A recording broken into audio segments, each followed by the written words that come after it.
देखिए, हमारे साथ प्रतिमा कुमारी मौजूद है और प्रतिमा कुमारी कांग्रेस की एमएलए हैं बिहार में और अपनी बातों को बेबाकी रूप से रखने के लिए जाने जाती हैं। बात करेंगे प्रतिमा जी। ये बताइए, जो दिल्ली में जो कांग्रेस की एक बड़ी हार हुई, इसका असर कहीं न कहीं बिहार पर भी पड़ रहा है। क्या लग रहा है, कांग्रेस को जो क्षेत्रीय पार्टी वो दबाने की कोशिश कर रही है? देखिए, कोशिश राष्ट्रीय पार्टी को कोई दबाने की कोशिश नहीं कर सकता है। ये अलग बात है कि हमारा संगठन थोड़ा कमज़ोर हुआ है और चुनाव संगठन के बदौलत ही लड़ा जाता है।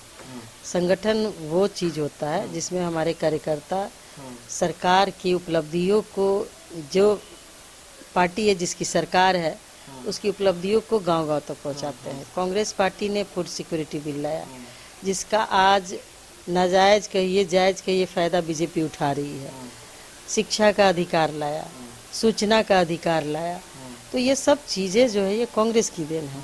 कांग्रेस ने जो भी काम किया ढिंढोरा नहीं पीटा, कांग्रेस हल्ला नहीं करती थी। कांग्रेस पार्टी का काम था कि लोगों के बीच जो मूलभूत सुविधाएं हैं वहाँ तक पहुँचाई जाए और लोग जो देश के अंदर हैं उनकी समस्याओं को दूर किया जाए।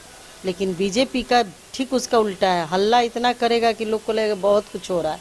अभी कुंभ ही देखिए ना, कुंभ कुंभ कुंभ, सनातन कुंभ सनातन कुंभ। भाई सनातन को मानते हैं हम सब, कुंभ स्नान करना अति आवश्यक है। तो जहाँ 5 ट्रेन चलती थी वहाँ 20 ट्रेन चलाई। किस तरीके से भेड़ बकरियों की तरह लोग गाड़ी ट्रेन में ठूस ठूस के जा रहे हैं। दूसरी बात है कि अभी दिल्ली में भगदड़ मच गया, कितने लोग मरे होंगे पता नहीं, लेकिन न्यूज़ में दिखाया जाता है कम करके। तो जहाँ पे हजारों लोग हैं वहाँ 15 ही आदमी कैसे मरेगा भाई? ये तो अजीब सी बात है।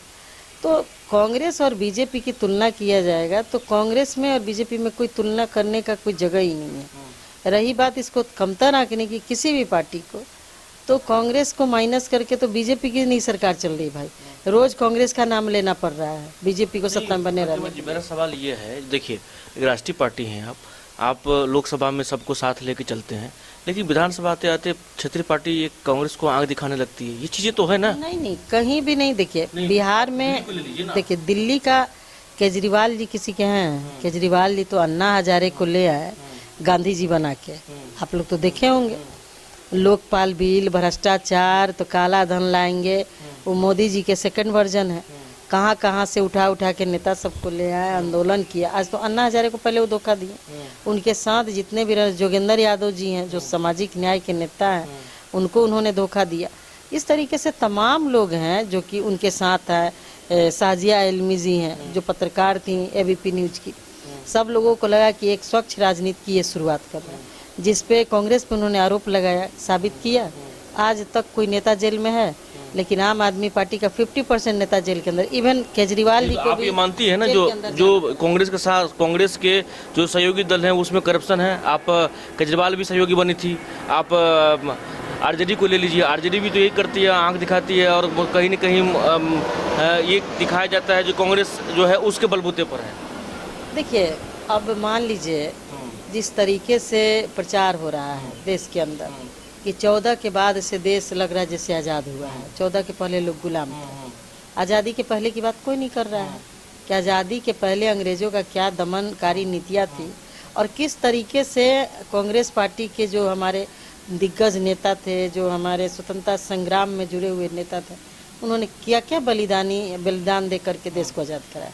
उसी तरीके से कुछ लोग हैं जो प्रचार प्रसार करते हैं कि कांग्रेस का कोई संगठन नहीं है, कांग्रेस के पास कोई आदमी नहीं है, लेकिन कांग्रेस के पास साइलेंट वोटर हैं। और ये बात सही है कि गठबंधन के वजह से होता क्या है कि जहां हम नहीं लड़ेंगे और वो वहां का जो हमारा वोटर है वो कहता है कि नहीं हमको तो कांग्रेस में ही वोट करना, हमको पंजा छाप चाहिए, फिर अपना चुपचाप रहता है। कोई आता है ABCD वो अपना एक वोट गिराया जाके, वो उत्साह वो उमंग नहीं रहता है जो अन्य लोगों को, जो अन्य वर्कर को जिस तरीके से अन्य लोगों को होता है। तो ये सही बात है। बिहार में मैडम कांग्रेस को क्या करना चाहिए? कितने सीटों पर लड़ना चाहिए या क्या अकेले लड़ना चाहिए? देखिए अब अकेले लड़ेगी कि गठबंधन में लड़ेगी, गठबंधन तोड़ देगी, कितने सीटों पे लड़ेगी ये तो तय आला कमान करेंगे। तो नहीं, लेकिन हम एक as a worker, as a MLA हमारा यही कहना है कि हमारी पार्टी है और अपनी पार्टी के अंदर हमको अपनी बात को रखने का पूरा अधिकार है। मीडिया के माध्यम से हो, मिल कर के हो, चाहे जैसे भी हो, तो ये इससे बुराई क्या है?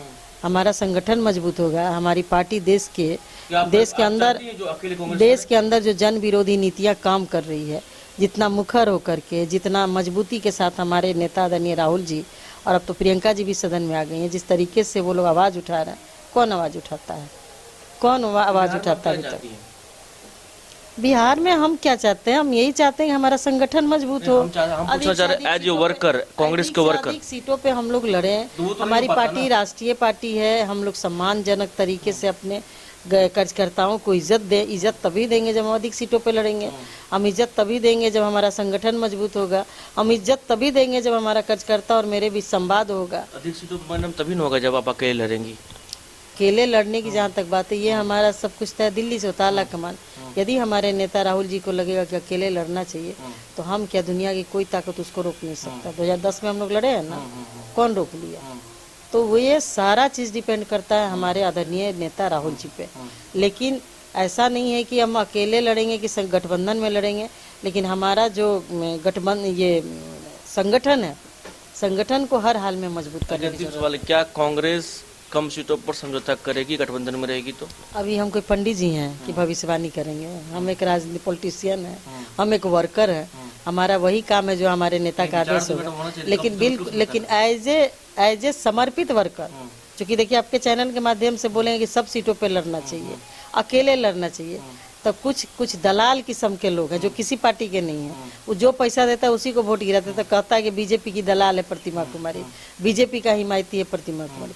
लेकिन हम आपके चैनल के माध्यम से कहते हैं, राजनीति छोड़ देंगे, बीजेपी में कभी नहीं जाएंगे, क्योंकि कांग्रेस पार्टी ने हमें एक पहचान दिया है और कांग्रेस पार्टी ने हमें लीडर बनाया है। इसीलिए जब तक जिंदा रहेंगे कांग्रेस में रहेंगे। चलिए, प्रतिमा कुमारी थी, हमसे बात कर रही थी, क्या कुछ कहा इन्होंने, वो भी आपने सुना। तमाम चीज़ों को लेकर के, आगामी विधानसभा चुनाव को लेकर के इनका जो विचार था वो ये रख रही थी। सुविराड़े के साथ Anshu news bioscope, Patna.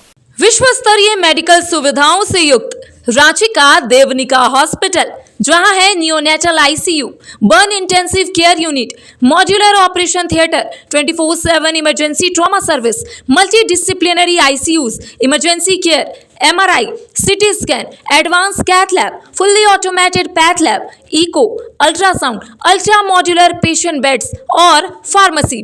देवनिका hospital and research centre, किफायती दर पर विश्व स्तरीय इलाज। एंसिलरी चौक, टूपुदाना इंडस्ट्रियल एरिया, रांची।